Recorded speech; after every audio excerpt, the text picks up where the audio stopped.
À 2 semaines du scrutin municipal, 9 municipalités québécoises cherchent toujours un candidat à la mairie.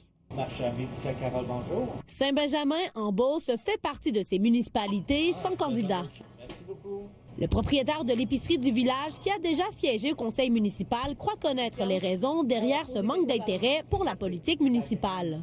Les gens blessent beaucoup les élus, ce qu'ils font, mais sans s'informer. Lors d'un appel téléphonique, la mairesse sortante Céline Veilleux affirme qu'elle quitte pour des raisons de santé. Elle admet cependant que ce n'a pas toujours été agréable d'occuper ce poste. Conformément à la loi électorale du Québec, la municipalité devra tenir une élection partielle après le 2 novembre. Si personne ne se manifeste lors de cette deuxième tentative, la loi prévoit alors que la municipalité doit aviser la ministre des Affaires municipales. C'est elle qui décidera s'il va avoir une autre élection ou si elle nomme quelqu'un pour occuper le poste. Les citoyens rencontrés gardent espoir que quelqu'un se présentera prochainement.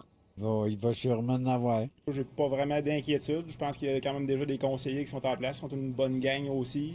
Surprise, non.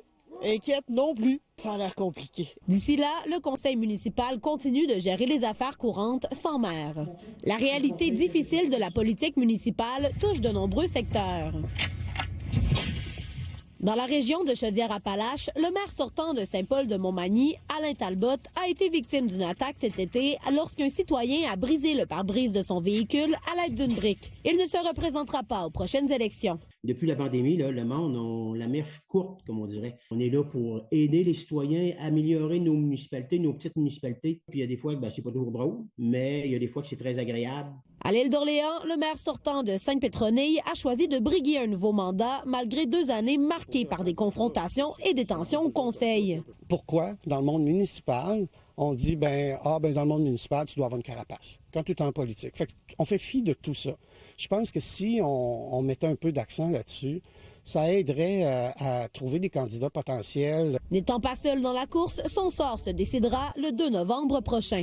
Éliane Pilote, TVA Nouvelles, à Saint-Benjamin.